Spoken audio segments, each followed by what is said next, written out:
Review by Max Mutskun. Max had not had this much interest in a topic in at least a month. Such are the difficulties of writing scripts with ADHD, he thought to himself.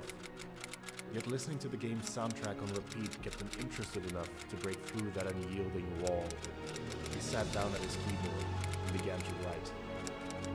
Oh no. Holy smoky macaroni, gamers! Do I ever have a second favorite game of the year, which was 2023, the year in which I'm writing these words but not filming this video. 2023 was an excellent year for video games. The return of CRPG hype with Baldur's Gate 3 releasing and winning Game of the Year, also becoming one of, if not my own personal favorite game of all time. I know, I'm a basic bitch. The release of all these great Nintendo titles, Tears of the Kingdom, Mario Wonder, Pikmin 4, Pokemon Scarlet and Violet, oh, who are we kidding? And then of course the topic of this video, survival horror, with the king of survival horror at the moment, and I'm sorry Leon fanboys, it's not Resident Evil 4 Remake, it is...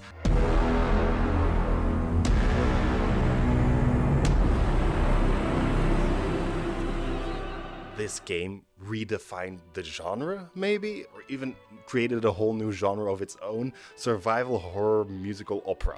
Holy gods, man. I mean, I was aware of Remedy before the release of Alan Wake 2, but I never thought I'd get this invested into their connected universe after hearing the plot of Control and playing Alan Wake Remastered. So yeah, I wanted to play Alan Wake 2, and I owned the remastered of the original on Epic already, so I thought, hey, why not play that one first so that I'm not entirely lost while playing the sequel?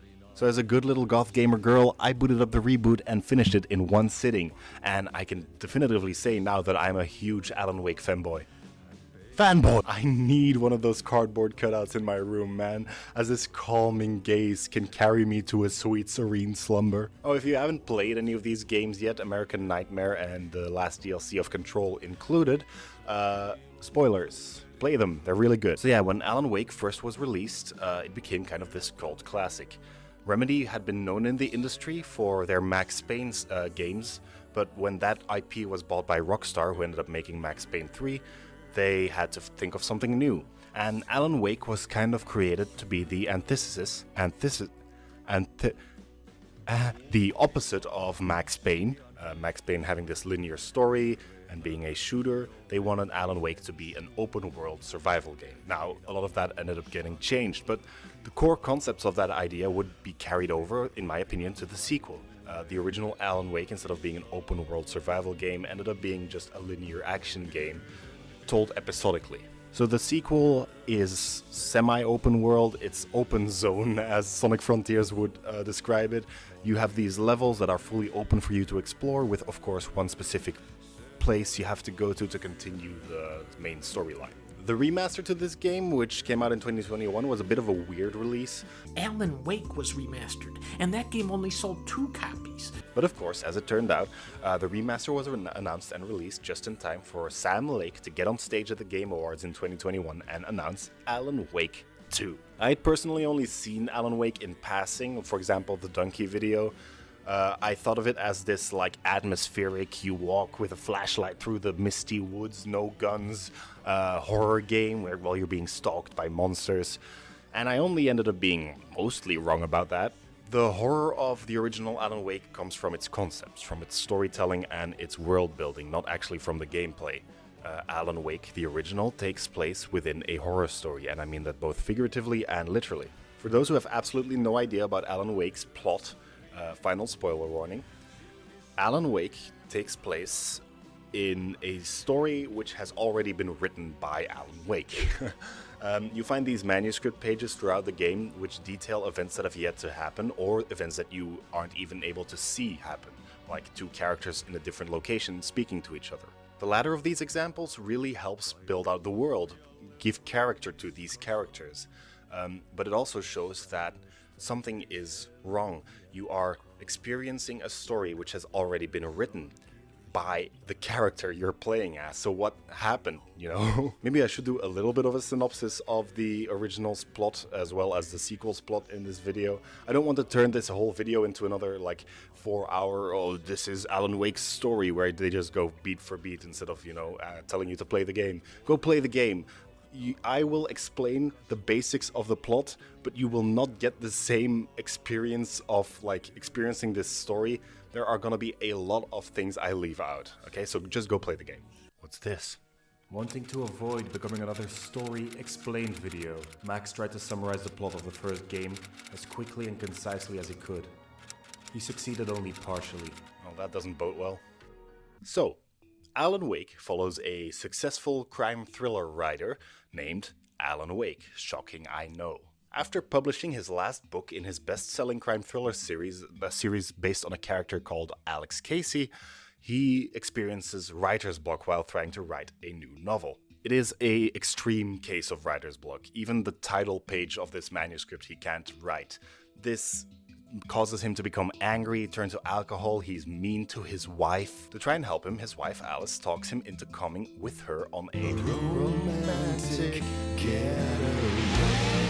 I don't know what just happened. Anyway, they go on a romantic getaway to a little town called Bright Falls, which is in the state of Washington, in the country of the United States of the continent of America, which is on Earth. When they arrive there, instead of getting the keys to their cabin, they are actually given different keys to a different cabin by a monster. The cabin they are actually going to now is located on a little island in Cauldron Lake, this lake located within a caldera, which is a volcano hole for the uninitiated. Long chapter short, Alice falls into the lake, seemingly drowns, Alan jumps in after her, and instead of hitting the water, he hits his steering wheel as he wakes up in his car at night, having crashed it into a railing. Not knowing what just happened, Alan jumps out. While running to the first piece of civilization, he sees a gas station in the distance. He discovers that he's being chased by these dark, covered in like a veil of darkness humanoid beings.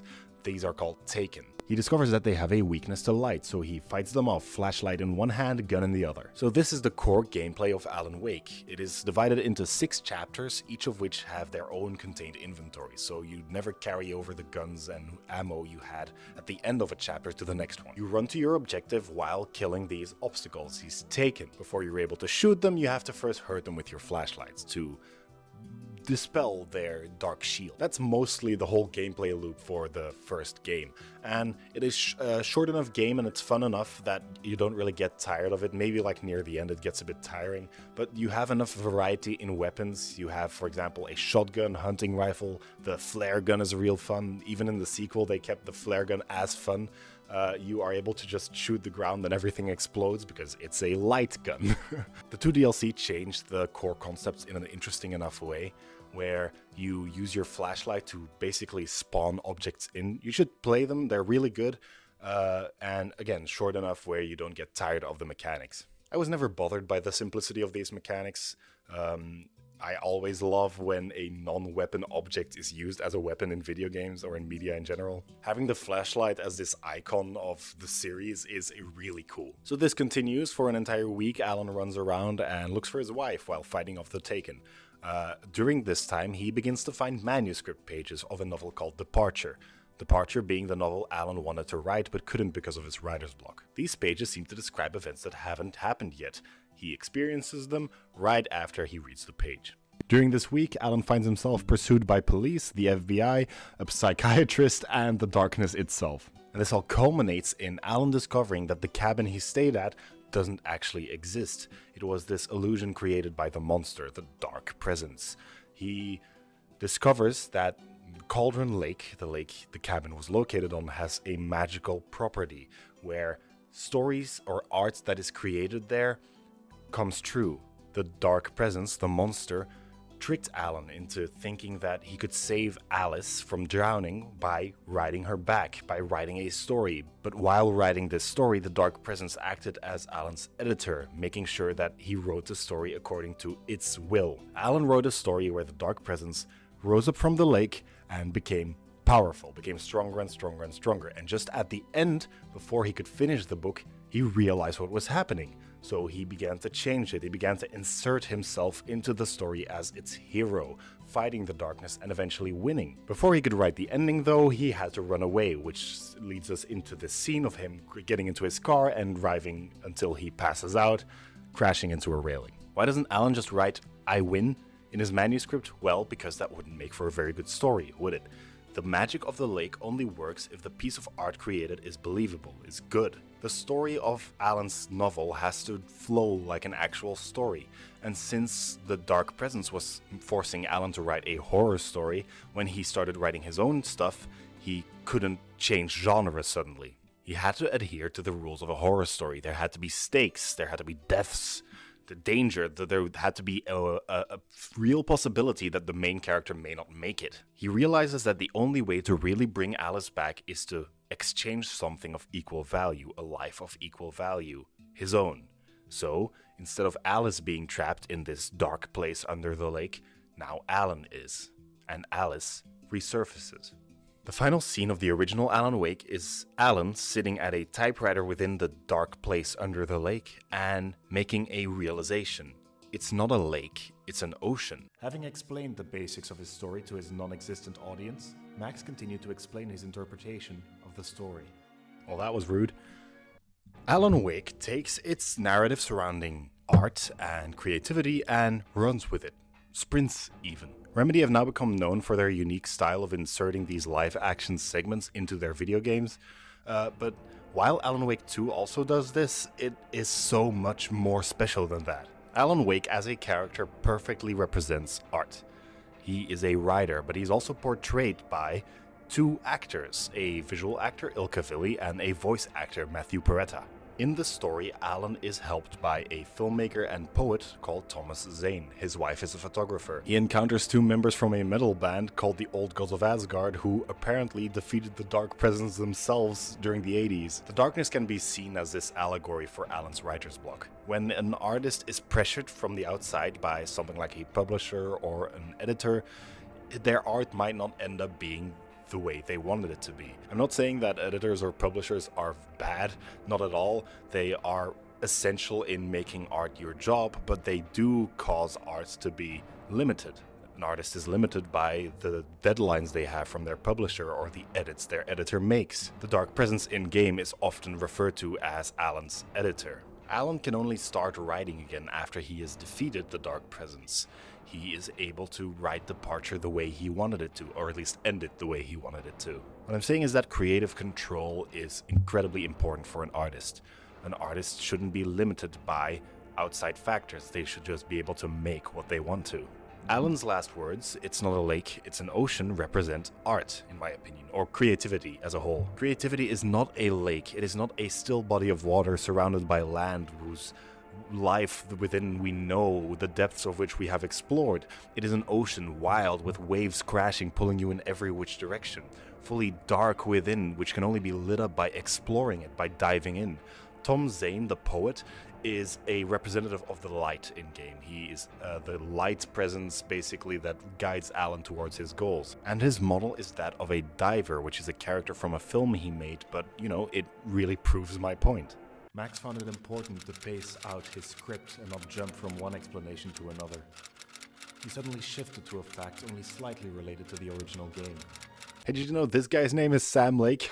Isn't that funny? It's Cauldron Lake, Sam Lake. Alan Wake really uses this, like, punny naming structure. Alan Wake and Alice Wake, who are stuck in this dream-like dark presence or dark place, are called A Wake. Both Alan's detective in his detective novels is called Alex Casey, which the sequel also makes fun of.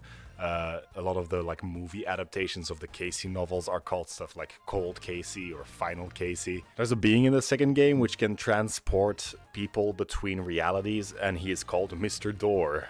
It's just funny that his name is Sam Lake is all, the lake being the source of all evil in game. Is Remedy trying to tell us something? If you're being held hostage by Slake, blink twice. Anyway, that's my thoughts on the original. Oh darn, I forgot to mention Mr. Scratch in the clicker. Okay, so Mr. Scratch is Alan's evil doppelganger who appears after evil rumors start spreading surrounding Alan's disappearing. Evil rumors, bad rumors, they're all the same. The clicker is an object, a light switch detached from its original lamp, which was given to Alan by his mother when he was a kid.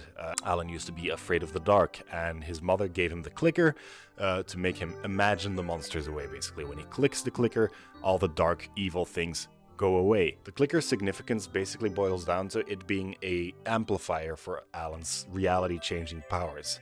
I think of it as being kind of filled with the imagination and the creativity of childhood, which is, some would say, the purest form of imagination. When Alan was a kid, he clicked the clicker and the dark went away. So when he now as an adult has to write a story to chase the dark away, he can use the clicker to amplify this reality-changing effect. Oh yeah, something I should also mention is this metal band in the game, the Old Gods of Asgard. You could say I'm a bit of a fan.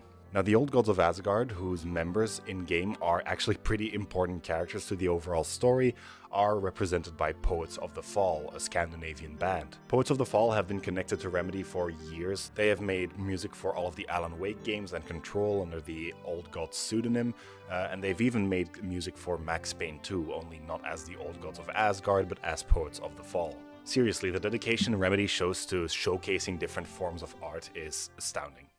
It occurred to Max that he could hardly talk about the sequel to this game without mentioning the build-up to its release. So I'll quickly go over American Nightmare and the last DLC of Control. Don't worry, I won't spoil all of Control. So American Nightmare is a spin-off of Alan Wake, so it's Alan Wake's American Nightmare. It takes place fully in the dark place, and it shows, it basically serves to explore Mr. Scratch and what he is up to in the real world. So Mr. Scratch, which is a different name for Satan, by the way, was created when a bunch of bad rumors were spread in the wake. Do you get it? Woo! Of Wake's disappearance after the events of Bright Falls. So yeah, Scratch is evil Wake, and he kills people and tortures Wake's wife. Control is a game that originally didn't really seem to be connected to Alan Wake besides some Easter eggs, but in its last DLC, AWE, it was revealed that Alan Wake and Control take place within the same connected universe. Control is all about this SCP Foundation-like organization called the Federal Bureau of Control, the FBC, and it follows Jesse Faden, its new director, as an alien invasion happens basically. AWE stands for Altered World Event, which are basically events which alter the world.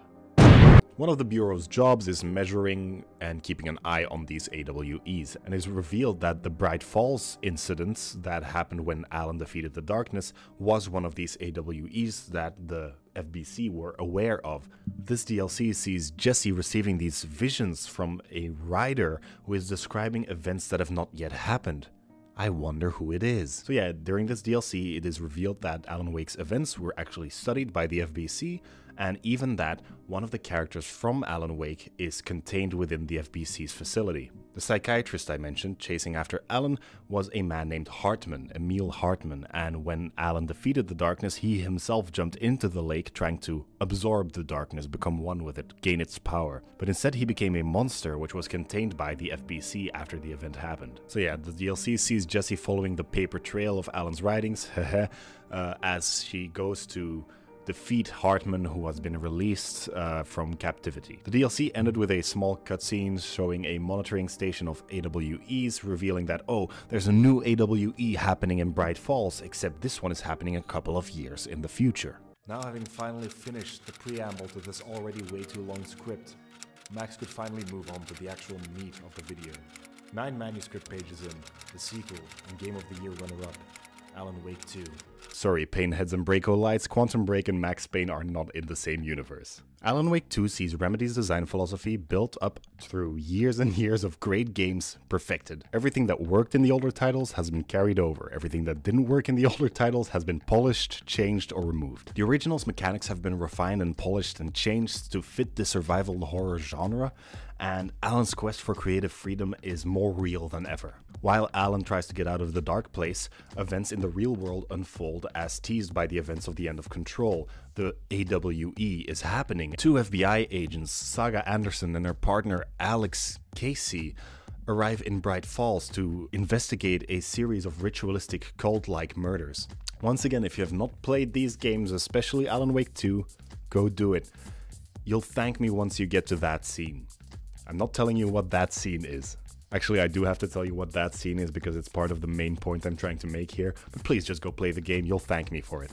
So the general gameplay and mechanics being changed from Alan Wake 1 and American Nightmare, it is a lot more spooky and a lot less shooty. And by less shooty, I mean a lot less shooty. I swear, Alan in the first game mows down like over 100 taken, and it is stated that Bright Falls is this town where everyone knows everyone. So in my opinion, like, there can be more than like 300 people living in that town, right? So did Alan really just kill 1/3 of Bright Falls' population? I don't know, but it's safe to say that the amount of Taken you encounter in Alan Wake 2 has been drastically reduced. Which is good, because I played this game on the hardest difficulty, and boy do these guys take some shots. There have been moments in this game where I just had no ammo, 0 bullets, because, you know, I would shoot an entire magazine into a Taken, only to follow that up with 3 shotgun blasts, and they still wouldn't die. I'm not saying that's a bad thing, by the way. You should play this game on the hardest difficulty. It really amps up the horror. I think that's true with like any game. It really makes you more immersed if the game is hard. It really forces you to look for other solutions besides just shoot gun, and really like look around the environment for weapons. So Alan Wake 2 is almost twice as long as the original. The How Long to Beat website shows that Alan Wake 2 is about 18 hours to complete, while the original remastered is about 10 hours. I suppose now I should do a plot summary. Alright, Max was going in circles, summary to analysis to interlude to summary. Would this cycle ever stop? Alright, so the game starts, as mentioned before, with Saga Anderson going to investigate the murder of someone. They don't know who. This murder has been done in a very ritualistic manner, and they take the body to a morgue, where it turns out, oof, body comes back to life, is taken. This is Saga's descent into the rabbit hole of Bright Falls' mysteries. Saga discovers that there are these overlaps, these places in Bright Falls which allow her to cross over for a brief moment into the dark place. After she kills these Taken in the dark place, she gets visions from this strange author stuck in a dark place. I wonder who it is. And she finds that after she returns for the first time from the overlap, that a strange man has washed up on shore. This man being Alan Wake. Alan explains about him being trapped in the dark place, about Scratch, about the clicker, all that stuff, and about this horror story that is now unfolding. Then the player gets the ability to switch characters between Saga and Alan. Saga's story continues from where we left off, but Alan's story takes place in the dark place, seeing him trapped and trying to escape. I know this is starting to seem like just a plot summary video, but please hold on. I'm almost through the basics and we'll just speed through the rest. Alan, stuck in the dark place, is in a weird version of New York, where he sometimes finds himself on a talk show with a weird host called Warland Door. He finds out that the dark place operates on a dreamlike logic. He enters one door, ends up on a roof, stuff like that. And this Door character seems to be in control of it all. Saga's chapters surround her trying to solve these murders, trying to figure out what's going on with the cult, and then ending every major chapter with her entering an overlap and talking to Alan seemingly in the past. Alan's chapters see him using these fictional murder sites to write a preparation for his escape from the dark place. So the original actually ends with him beginning to write his return to Earth from the dark place. His first novel was called Departure, to see him leaving, and his second novel would be Return. Somewhere between the first and second game, he realizes that Return is not enough. He can't just come back instantly after departing. He has to learn, he has to evolve, so he writes a second book. This has to be a trilogy, the second book being called Initiation. This also leads into the names of the chapters themselves, right? Every Alan chapter is titled Initiation and then subtitled with something, and same for the Saga chapters. They are titled with Return and then subtitled something else. So Initiation sees Alan's preparation for returning, and Return Saga storyline is Alan's actual return to real world stuff. So now to do the rest pretty quickly. The townspeople of Bright Falls keep telling Saga that she's lived there before and that her daughter drowned in Cauldron Lake. Even though that's not true, she's in an entirely different state. Every time Alan finishes a murder site, he's transported back to his writer's room and forced to write a new draft of Initiation. He needs to do these loops. This game is all about loops. The overlaps Saga enters are just loops of her running around. Alan has to loop through different murder sites. At the start of each of these loops, Alan finds himself in a talk show with Warland Door, this interdimensional being able to transport people through dimensions, basically. His segments are my favorite part of the game, and another great example of Remedy employing this live-action storytelling. The second time you go to the talk show, I think you are transported to a musical metal number.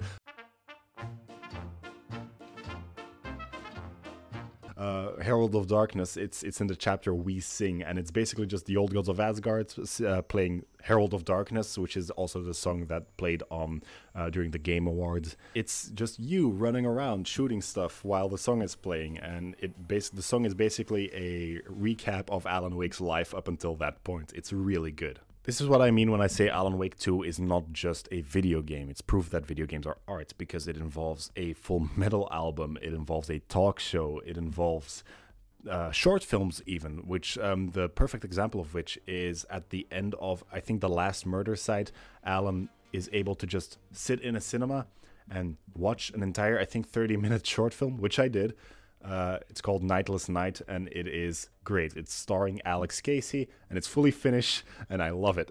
The short film Yötön, or Nightless Night in English, is Alex Casey experiencing these strange dreamlike loops. His life keeps looping over. He finds himself in the same locations. He's not sure what's going on. And the short film ends with him realizing it's not a loop, it's a spiral. It isn't infinite, there is an endpoint to this. This conclusion points to Alan's quest. It's not a loop, it's not a never-ending loop of draft after draft after draft. It is a spiral with a specific endpoint. All that's left to see is if this spiral goes up out of the lake or down deeper into hell. Saga Anderson finds the clicker and suddenly finds herself stopped by FBC agents coming to contain the AWE that's happening. The FBC sets up shop in the police station and they take Alan into custody. After Saga goes to investigate a nursing home for more answers, she finds out that the entire police station has been massacred and the only person still alive is the FBC division's leader. The FBC squad leader agrees with Saga and gives her the keys to Alan's cell. Plot twist, Alan wasn't Alan but just Scratch pretending to be Alan to get his hands on the clicker. Realizing that Alan is still stuck in the dark place most likely since, you know, Alan Wake turned out to be Scratch, she fights off Scratch and needs to find a way to bring the real Alan back into the real world to fix the story. Saga enlists the help of the old gods of Asgard and the FBC and her partner Alex Casey to go to Cauldron Lake and play a metal song on the shore, fight off dozens of Taken, and summon Alan back using the clicker. When she uses the clicker to finish this artistic ritual, she realizes that she's standing in the exact same location she found Alan in days earlier. That's when it clicks. Scratch is actually Alan. She just summoned him in the past using this clicker right here now, and he has just been possessed by the Dark Presence. He came out of the lake, probably brought the Dark Presence with him. That's when Scratch appears and tries to take the clicker again. Saga is able to trap him, shine bright lights on him, and he explodes out, the Dark Presence leaving him, possessing Alex Casey, taking the clicker and leaving. Now Alan is back to being normal Alan, not possessed by the Dark Presence. Something Casey, possessed by the Dark Presence, does is pick up Saga and throw her into the lake, into the dark place. The old gods of Asgard go after her. Alan, now alone and unpossessed, picks up some guns and goes after Scratch. After having escaped after 13 years, he decides he has to go back into the dark place to find Scratch and defeat him to write a different ending again. He needs to find a copy of Return, this book that has been apparently written by Scratch instead of Alan all this time. He enters the dark place, he finds a copy of Return, he edits the ending, but this is where things get weird. Before he is able to get to his typewriter, he sees a film. The film shows his wife, Alice, in the real world, who is still alive, showing off a art exhibition titled The Dark Place. And it talks about how she has been tortured by visions of an evil Alan for all this time, Scratch of course, and it shows her at the end of a rope. And it also ends with her jumping off of a cliff. Alan, thinking that Alice jumped to her death, becomes full of rage, and when he finds Scratch typing away at the typewriter, he just fully shoots him in the head, only to realize that it wasn't Scratch, it was himself writing Return like he's about to do, and he's stuck in a loop again. He finds himself waiting for Saga, so that they can both decide what ending they want to write. We cut to Saga trapped in the same New York Alan was. There she finds the clicker and a bullet made of light. When she finds Alan, they come to an agreement and they allow Alan to be possessed by the Dark Presence, only for Saga to shoot him in the head. The game ends quite abruptly here, with the Dark Presence having been shot inside of Alan with a bullet made of pure light. That should mean that the story that was being written is undone. The Dark Presence is dead. So Saga picks up her phone, tries to call her daughter, and before we hear anyone pick up, the game ends, and the credits roll. The old gods go after Saga when Alan is still in the real world, but we never see them again. Are Saga and Casey in the real world or in the dark place? Some of these things are answered by playing the final draft, which is the game's New Game Plus mode. Max could feel the pressure building. He now had to go through this game once again, after only just having finished it. He needed to admit something. I need to admit something. I don't like horror. Okay, no, let me rephrase that. I love horror. I love the idea of horror, but I'm a little pussy who needs to go into the comments of a Markiplier Five Nights at Freddy's video to look at when the jump scares happen, because I can't handle that. Alan Wake 2 was my first ever survival horror experience, and starting the New Game Plus instantly showed me how different it is to play a game like this for the second time. In the beginning I was scared, really. I didn't want to waste ammo. I was constantly checking everywhere to see if I didn't miss an enemy. But when you've already once gone through the game, instead of just cowering in the dark and trying to conserve ammo, I chose the hardest difficulty, I went down to Gunther's guns, and I just started blasting. Having a shotgun and a hunting rifle in the first moments of the game are super fun. You just mow down everyone.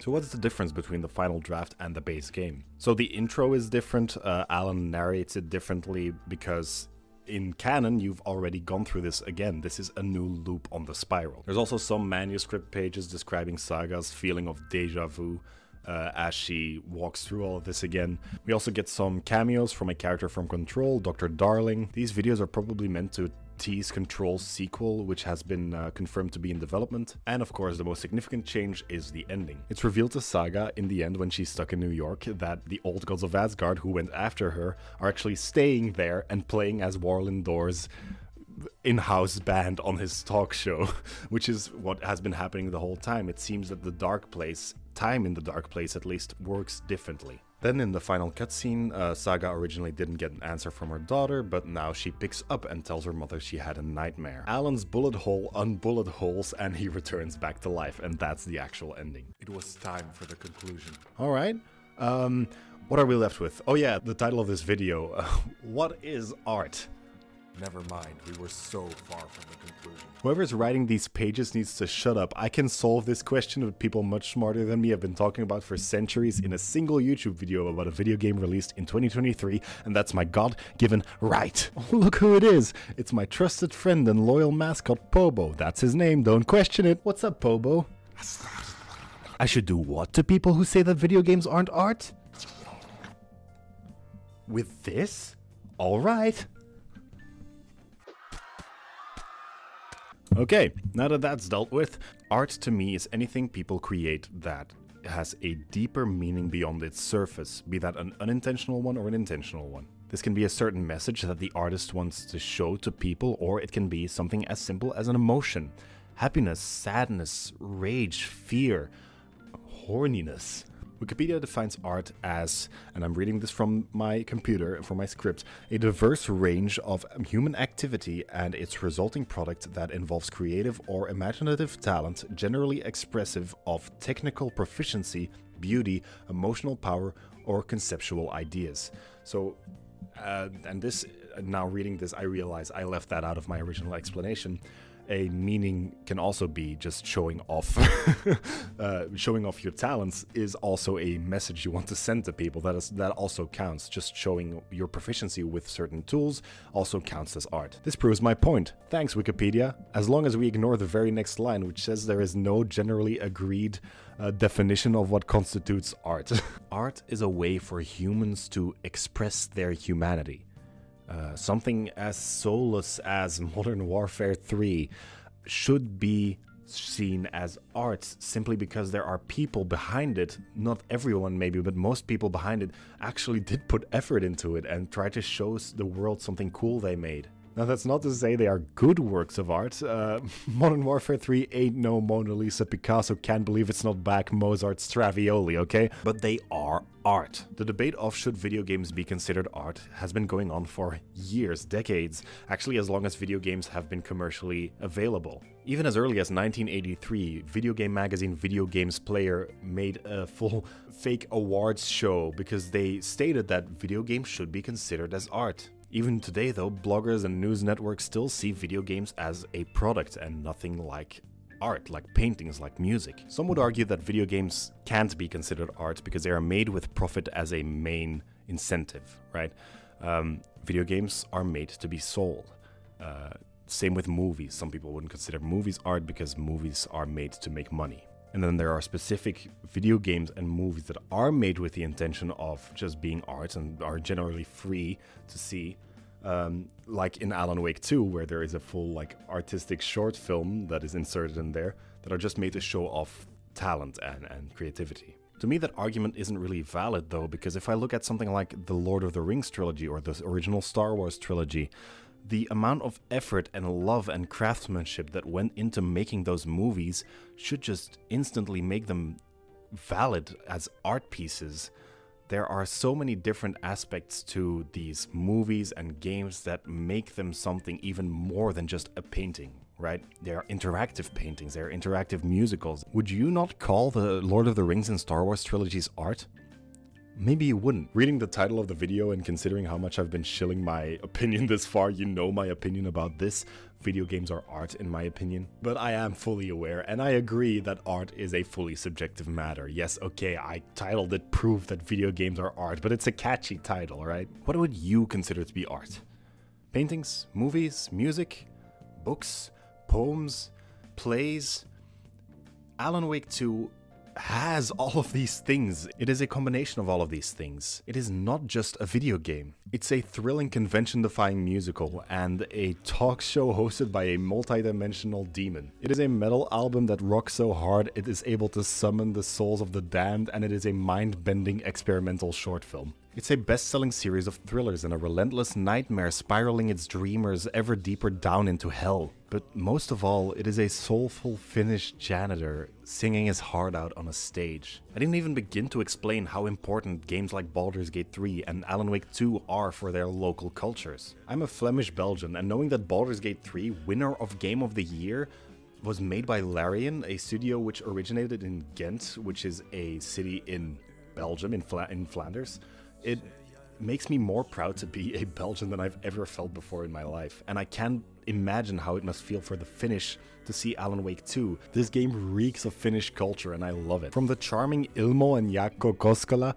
business magnates who made a theme park based on coffee and have these amazing commercials, to this interplanar astral janitor named Ati who constantly says these sayings from Finnish directly translated into English at you, which make no sense when you actually listen to what he's saying. Ati also has this moment in the game where you just listen to him singing, honestly, one of the best video game songs I've ever heard. Besides a celebration of art, this game, especially Alan Wake 2, also feels like a celebration of Finnish culture, and I am fully here for it.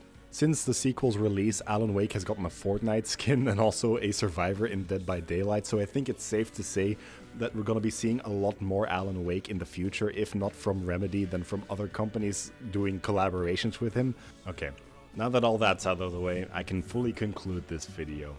I only have this left to say, honestly. Alan Wake 2 has quickly become one of my favorite video games of all time, and I had to make this video or I would have gone crazy. It's not a review, it's a one-man therapy session. I'm happy with that video. Thanks to people who stayed till the end. More's coming at some point. I promised more D&D stuff after the D&D video, but life happened, and that's not on the schedule anymore. I am sorry. I have other topics I want to cover, but we'll see when I make those. I have no schedule, and life is a mess. Thanks for watching, and I hope you all have a very, very, very, very lovely evening.